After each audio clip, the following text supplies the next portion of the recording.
Welcome to God and Country Biblical. After some rioters broke into the Capitol last week at the Stop the Steal rally, there's a lot to talk about. The disinformation and the political gamesmanship is everywhere. And we need to keep our heads straight lest we be swayed by the avalanche of media groupthink. The left, the news media, and the social media companies are using the January 6th Capitol break-in as an excuse to do what they've always wanted to do: ban political conservative ideas from the public square, shutting down the influence of the conservative right. As Dennis Prager tweeted out last week, there is no example of the left having power and not suppressing speech. It doesn't exist. Free speech is its dire enemy. So we could take the next hour and discuss what is now being called the Friday Night Massacre on January 9th, where social media companies banned a whole list of conservatives. President Trump was banned from Twitter under the excuse that he was spreading false information about the election that could result in violence. But not only was President Trump suspended from Twitter, but other conservative voices like Sidney Powell, Michael Flynn, Kevin McCullough, and many more. And there's a whole list of leftist politicians and pundits who were praising Twitter for the move. So the response was a mass exodus from Twitter by conservative voices. Rush Limbaugh, Greg Gutfeld, Mark Levin, Lou Dobbs all closed their Twitter accounts, along with tens of thousands of Trump supporters. Twitter users were losing followers by the thousands. Parler and Gab, the free speech alternatives to Twitter and Instagram, were picking up thousands of new customers, and everyone was moving over to those platforms. So what did Apple and Google do? They removed the Parler app from their app store. Then Amazon, through Parler, offered their servers, which shut down Parler. This was illegal because Amazon servers have to give companies 30-day notice before removing a client. But Bezos didn't care. He just wanted to damage conservative media. So Parler has sued Amazon. This whole social media response by companies led by Democrat leftists is really alarming. They do not want people to go to these free speech platforms. In their leftist ideology, they believe they have a moral imperative to shut down these new conservative companies that are taking away their monopoly. You know, it's like the New York Times making a move to shut down Fox News or the Daily Wire or townhall.com. California Congressman Devin Nunes is calling for a racketeering investigation into Amazon, Apple, and Google because they conspired together to violate antitrust laws. But now that the Democrats control the White House and the Senate and the House and the judicial branch, nothing really is going to come of this. So here's some other stories about the extent of this movement to ban conservative political speech, using last week's rally as an excuse. A reporter at The Blaze, Elijah Schaefer, was deplatformed from Facebook and Instagram for attending the Stop the Steal rally to report on it. And yet Facebook and Instagram did not deplatform a leftist, John Sullivan, who also entered the Capitol claiming he was there to report on it. So these social media operators aren't just picking out inappropriate statements made on social media. They are going through lists of conservatives and deplatforming them one by one. Republican Senator Josh Hawley had his book deal canceled by the publisher Simon & Schuster just for Hawley supporting Cruz's motion to have the Senate delay voting on the electors until there can be hearings, until these claims of fraud are investigated. And the irony is that the book was all about the tyranny of big tech and social media.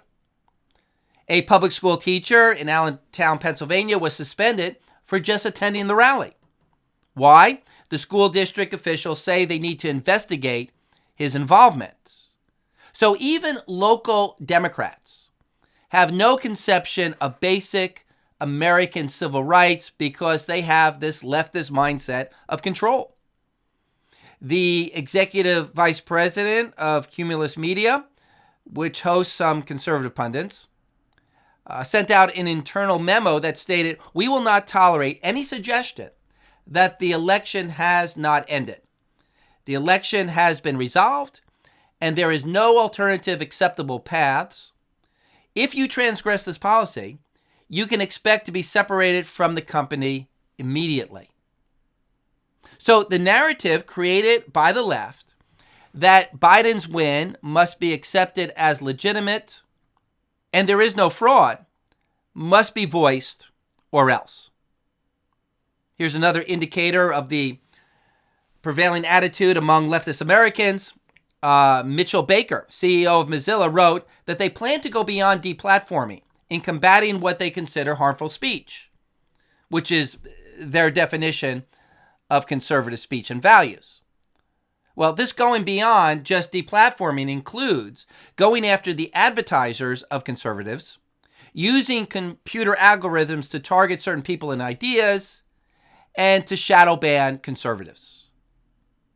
What the left is now doing is a reversal of what a Christian government and a Christian people would do in targeting pornographers, sex traffickers, Satan worshipers, subversive communists in the public square.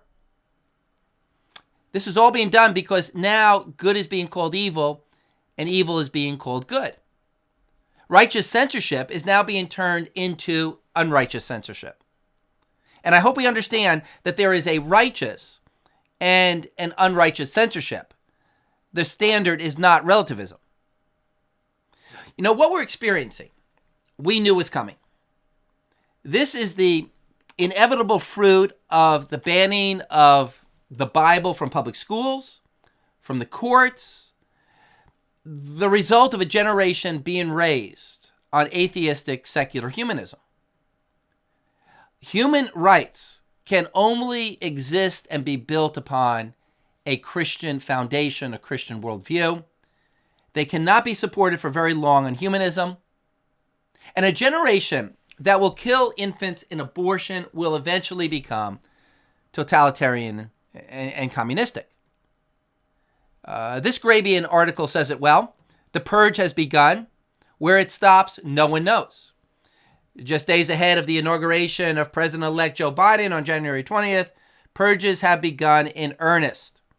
In the wake of the protest that turned into a riot at the U.S. Capitol building, various media and high-tech companies have used the moment not simply to condemn the violence, but to remove the President of the United States and countless other Americans from their digital platforms. It's understandable that many Americans are shaken by what they saw at the Capitol last week. It's part of a larger pattern of mob law, but the crimes of a few lawbreakers should not be used as an excuse to punish and silence other Americans simply because of their political beliefs. Those actions appear to be targeted and coordinated. It's a deeply disturbing trend, given that Biden and his fellow Democrats are less than 10 days from effectively controlling both Congresses and the executive branch. While Biden may preach unity in some of his public statements, he hasn't refrained from, for example, comparing his opponents with Nazis. And Biden did call Trump supporters and Trump Nazis, as Senator Cruz tweeted. Really sad. At a time of deep national division, President-elect Biden's choice to call his political opponents literal Nazis does not bring us together or promote healing. This kind of vicious partisan rhetoric only tears our country apart. So notice, this censorship is happening even before the Democrats take control of the government. And the reason is that these liberal tech companies know that the Biden administration, the new Justice Department, will do nothing to prevent the censorship of conservatives, just like the courts did nothing to investigate election fraud. So if this is what the left is doing now, what's to happen after Biden takes office? Here's a statement from Tony Perkins at the Christian Political Action Group, Family Research Council. The Conservative Purge has begun. All they needed was an opening. And for the rich extremists at the helm of Western social media, last Wednesday's riot gave them one. The purge of conservative expression has begun. We knew it was coming, just as we've always known it will take every one of us to stop it. Most Americans thought they understood censorship. They've watched it evolve and expand over this last decade, scooping up more people in its nets in the name of tolerance, diversity, and nonviolence. But what happened this weekend was not a tweet blocked here or an account suspended there. No, this was much more ominous. What Twitter, Facebook, Google, and Amazon did by locking out the president wasn't just a heavy-handed punishment of Donald Trump and his supporters. This was a scorched earth campaign against the tens of millions of people who dare to think differently than they do, and the open forums that give our movement a voice. So, what we're seeing here may be the new normal for the next 4 years, and likely even beyond the persecution of conservatives, their ideas, their values, and it sure looks like what has been prophesied. The world ends with Christians being silenced and persecuted, that if you don't go along with the leftist global agenda, you're going to be canceled. Revelation chapter 13, verse 17. And he, the beast, the Antichrist and his government, provides that no one will be able to buy or sell except the one who has the mark, either the name of the beast or the number of his name.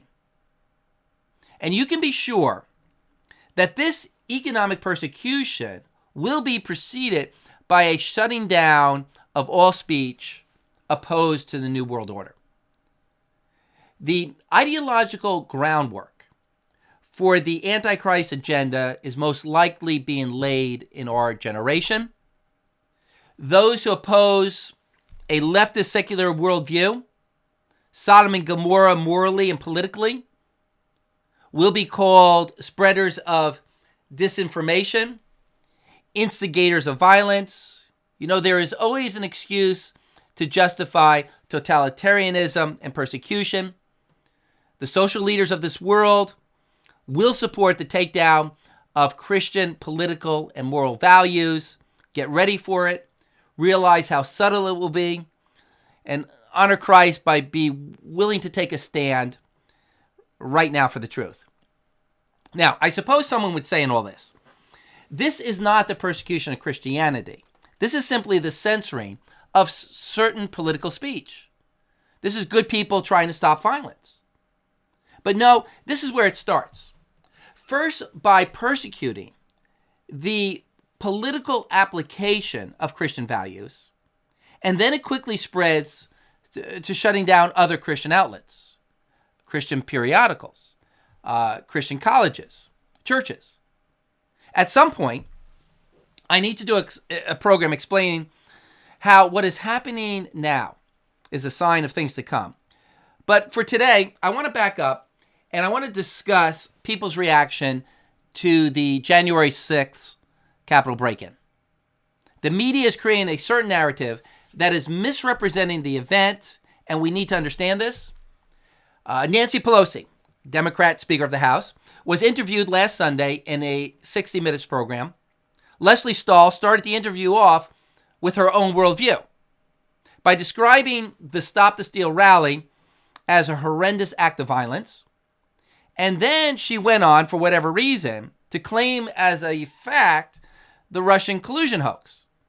But then Pelosi went on to say that democracy was under siege, that the president is unhinged, deranged, dangerous.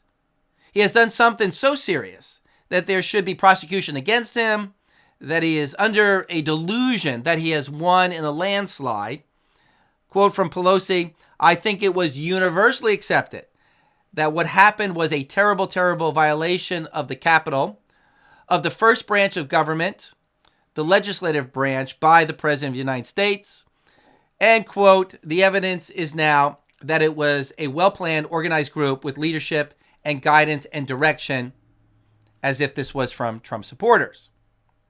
So this was all political posturing for the camera by the Democrats to create and spread a certain way of thinking about the event. But was it right?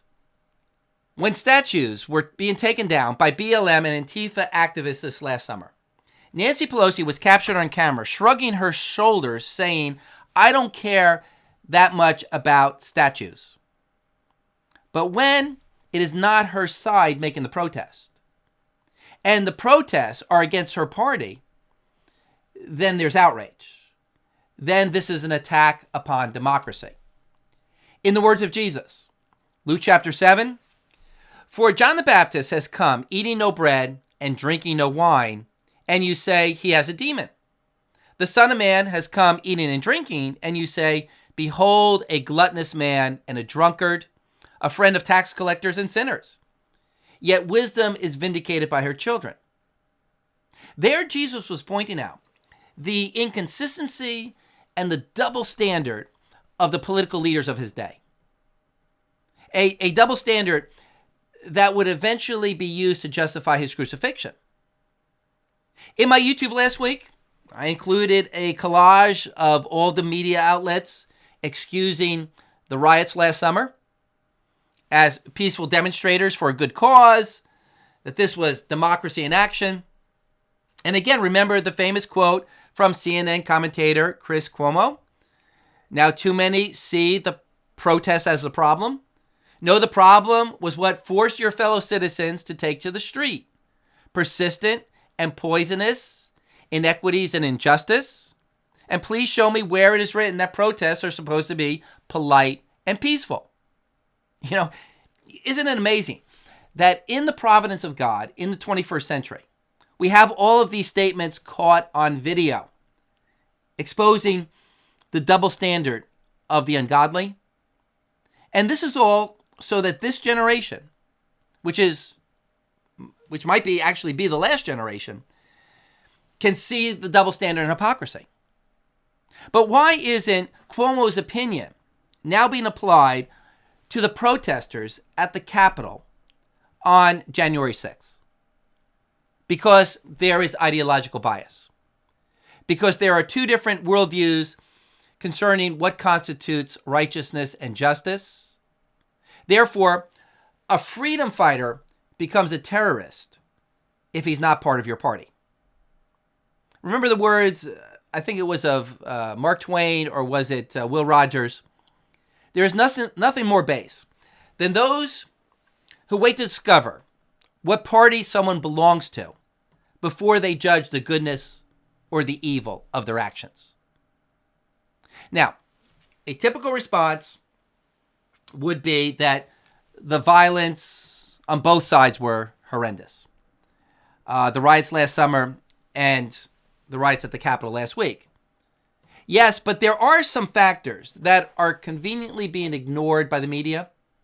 First, Donald Trump did not in any way encourage these Capitol break-ins just because he was standing up for a fair and democratic election.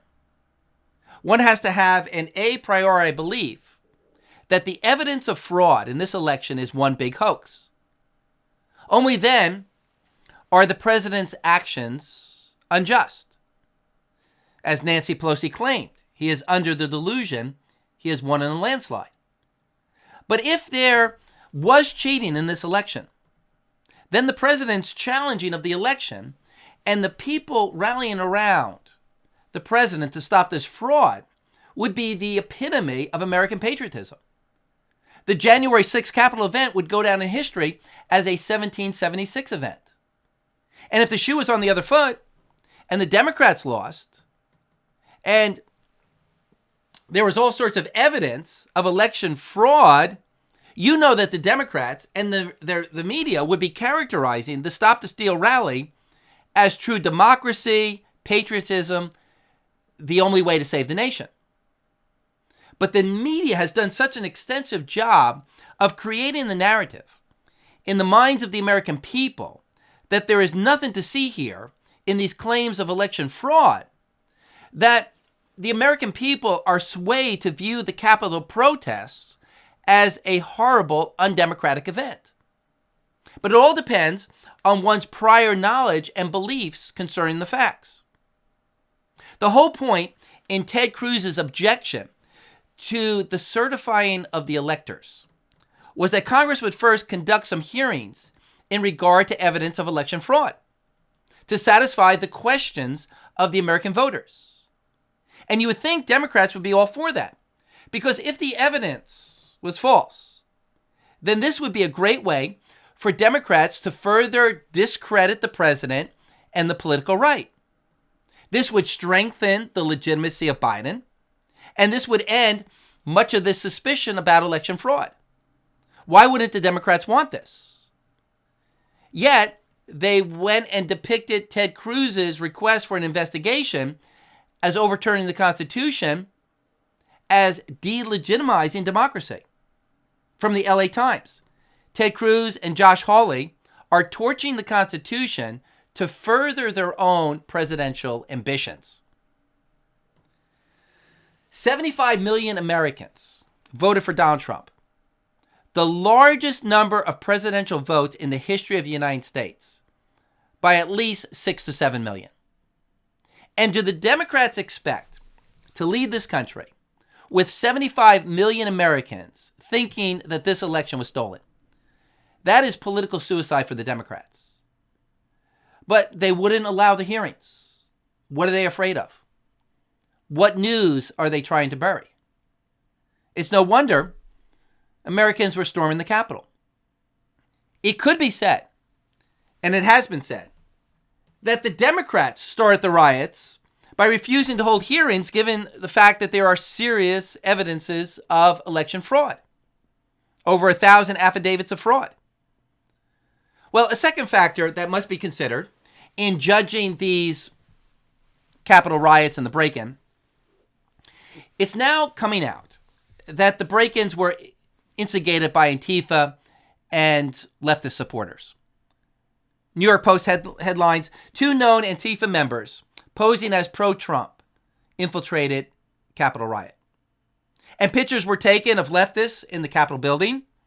And as I mentioned on my YouTube last week, I saw an Antifa member standing on an American flag in order to provoke a fight with Trump supporters. John Sullivan was caught on film in the Capitol. He is a BLM activist who called for a revolution and to rip Trump out of office. So what is he doing there? And the report that a Trump supporter killed a Capitol police officer by hitting him over the head with a fire extinguisher is now being reported as untrue. Yet it was reported that way by all the media. This Capitol police officer apparently had medical issues and may have died from stress, just like some other Trump supporters at the rally. Now, yes, there were some Trump supporters who decided to enter the building. But some of them were QAnon conspiracy theorist people, not mainstream Trump supporters. And some of them who went into the rotunda did so because once the barriers were broken down, the police were letting people through. And they were thinking that this was simply a way to make a bold statement to Congress that people will not put up with a stolen election. Then there's this interesting testimony from 4 vets who are at the Capitol. Quote, these families attending the rally moved to the inner barricades. It wasn't aggressive, just peaceful. This is where the cops came in and used overwhelming force. We were on the line with the barricade, and out comes the metal batons, and they start hitting Trump supporters as hard as they possibly could. They were hitting old men and old women. I couldn't believe that there were young kids walking in this crowd, but the police were targeting these kids and hitting them with batons across the head. It was vicious. This action by police brought the crowd to a fevered pitch. where they were demanding that they be treated respectfully, but instead the police began either pepper spraying or tear gassing the crowd. There was one very obese cop in particular. He was shooting people on purpose in the eye with pellet pepper packs, and that was causing horrible injuries. I saw an older woman bleeding profusely. It looked like her eye came out of her socket. So we see this happening and realize what's about to happen. These vicious cops are about to hurt all these people and then likely arrest all of us, and there's no way to retreat without being trampled. I turn to the guys around me and yell out, "Mama didn't raise no bitch." And so we threw down the barricade and rushed the Capitol. We had them on the run, and we knew they couldn't stop us. So how do you expect combat veterans to behave? How did Americans react in 1776? You probably didn't hear these stories on the nightly news about the overreaction of the police. The story, the narrative, could have been totally framed in that way by the media. Then everyone in America would be talking about police brutality. But the way the media framed the story, it's all about undemocratic violence. That's how most people now see it. And yet remember, the vast majority of the people at the rally, 99.999999% of all Trump supporters, didn't even go near the barricades. Even Alex Jones, yes, Mr. Conspiracy Provocateur himself with his InfoWars, was outside the Capitol on a bullhorn shouting that this is a setup by the left and Antifa. Do not go into the Capitol. Instead, gather around the back of the Capitol for a rally. And you can go on the InfoWar website and look at that footage. You know, this Capitol break-in event is being called a false flag operation. A false flag operation is an operation that disguises the actual source of responsibility and pins the blame on the other party. You know, as expected, the political left is characterizing this event in such a way to disparage and to discredit the conservative right and bury evidence of election fraud. So don't be deceived by the propaganda. We've seen it before. The rally wasn't as bad as the left makes it out to be. So we expect the left to create a false narrative for political purposes. But what has been really discouraging is that some pundits on the right, even some Christian commentators, are jumping on the leftist bandwagon and believe in this narrative formulated by the left, how the left is depicting these protests. Probably because they just watch CNN or the evening news and they believe that the left's outrage is genuine. Here's an example. There is a well-known Christian political commentator who gives a daily briefing. He's the former president of the SBC. He's now the president of Southern Baptist Theological Seminary. He dedicated his Thursday program to characterizing the rally as an attack on liberty, a tragedy, a horror, that the president was lighting a fuse. And I'm going to stick my neck out on the line here and say I believe that he was jumping to conclusions out of misinformation. The narrative of the left fooled him, like sometimes it fools all of us. Rather than seeing the rally as a good and necessary sign that good people want to defend our Constitution, our values, our country, he went along with the media's depiction, disparaging the president and the whole event just because of a few rabble-rousers, many of whom were plants by the left. I mean, we all make mistakes. Even I make mistakes.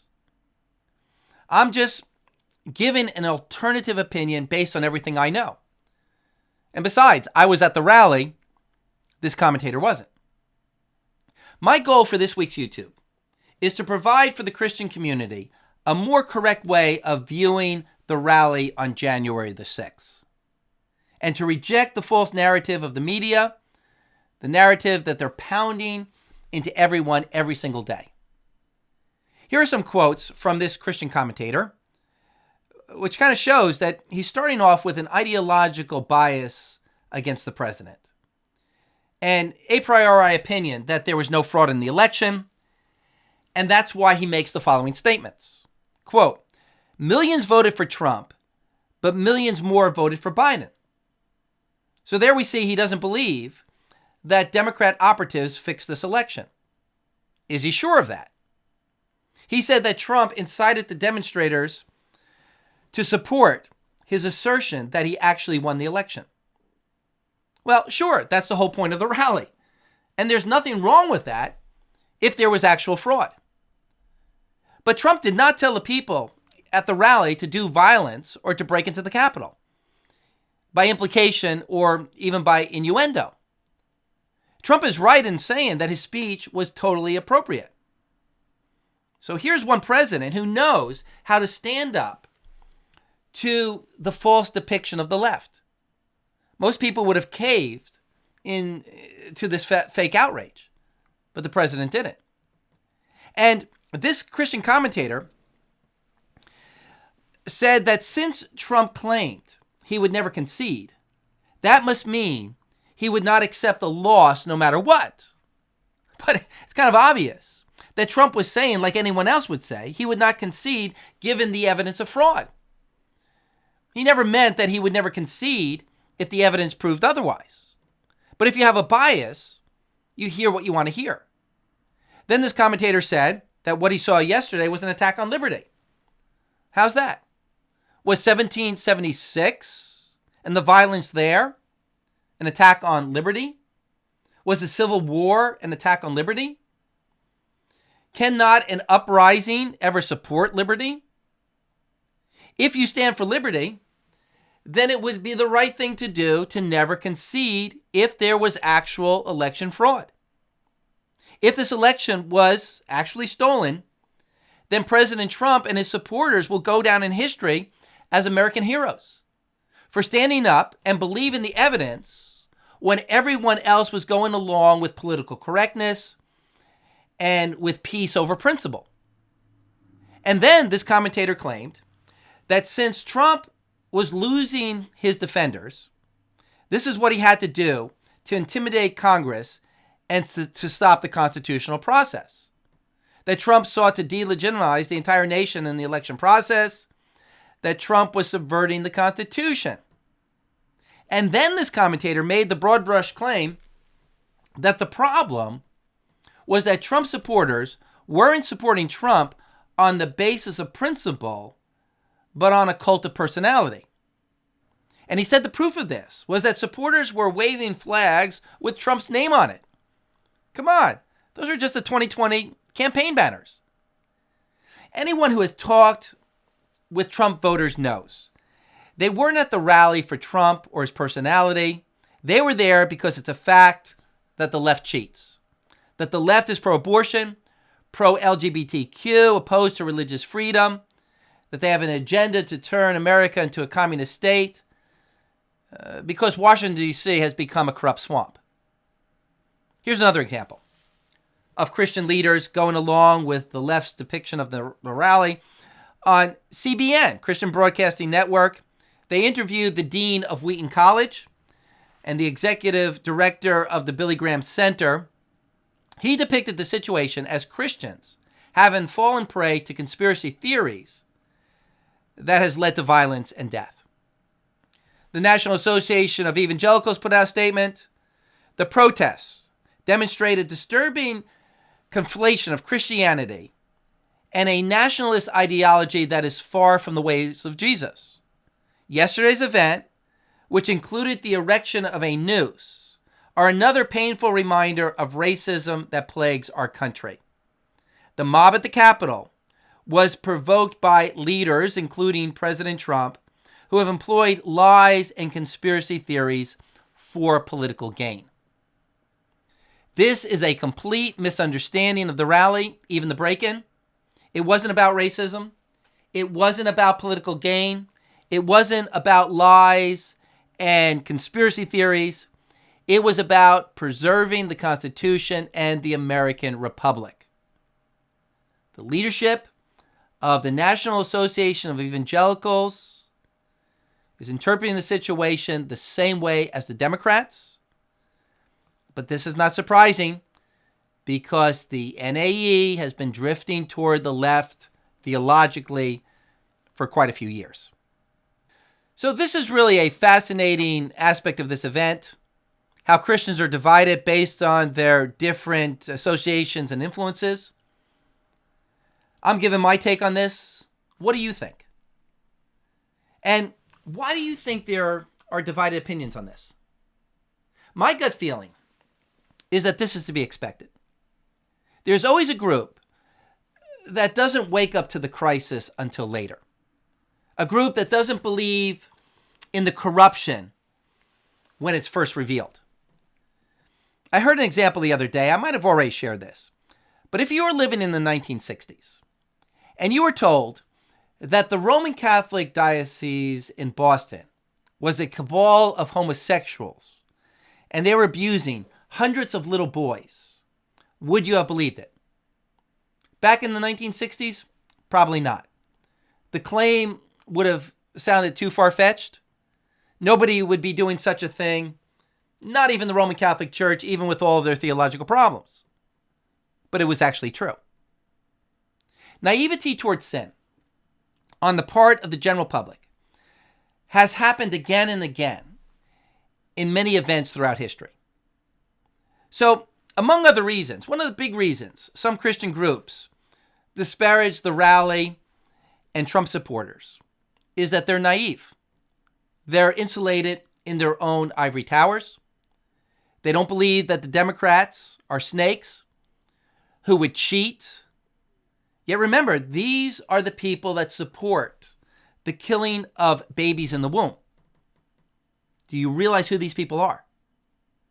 Rudy Giuliani and his experience as a prosecutor in New York City has a better understanding of what is going on behind the scenes in politics than these naive evangelicals. And rather than just jumping on the media bandwagon, we all need to seriously consider the evidence of election fraud. The evidence is substantial. It is yet to be disproven by the Democrats. Notice evangelicals like David Kupelian. He's convinced that this election was stolen. Because here's a man that has done extensive research into the corruption on the left. Kupelian has written the books, The Marketing of Evil and How Evil Works. And all evangelicals need to look at the evidence of what the Democrat Party has done in the past. And they need to open their eyes.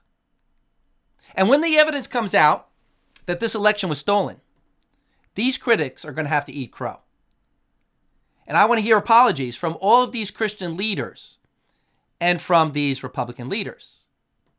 And I want them to never trust evil again. So by way of conclusion, I would like for us to consider how often the Bible addresses this fake bias and outrage on the part of those who are ignorant and opposed to God's truth. Even those people in the middle who are deceived by the fake outrage of the world. And we could start in Genesis chapter 4. The fake outrage of Cain. How dare God not accept my offering? God is punishing me unjustly. I mean, Cain would probably say in our day, God is undermining democracy. But a more clear example would be the fake outrage of Ahab against the prophet Elijah. 1 Kings chapter 18, verse 17. When Ahab meets Elijah, he calls Elijah the troubler of Israel. But Elijah says back to him, I have not troubled Israel, but you and your father's house, because you have forsaken the commandments of the Lord, and you have followed the Baals. And Ahab says back to Elijah, yeah, but I said you were the troubler first, no tagbacks. Well, not really.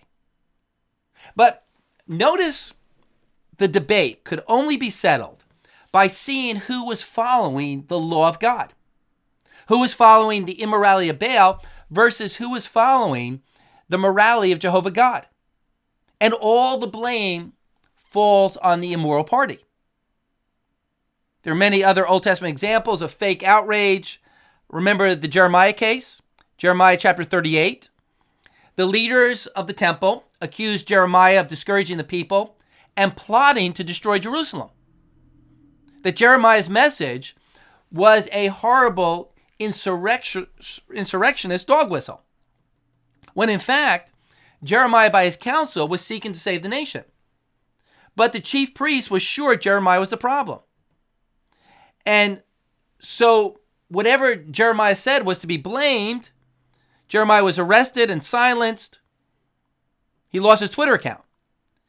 And this controversy with all the false prophets versus the true prophets was all about who actually had the word of the Lord, who had the moral authority versus who was just feigning fake righteousness and fake outrage.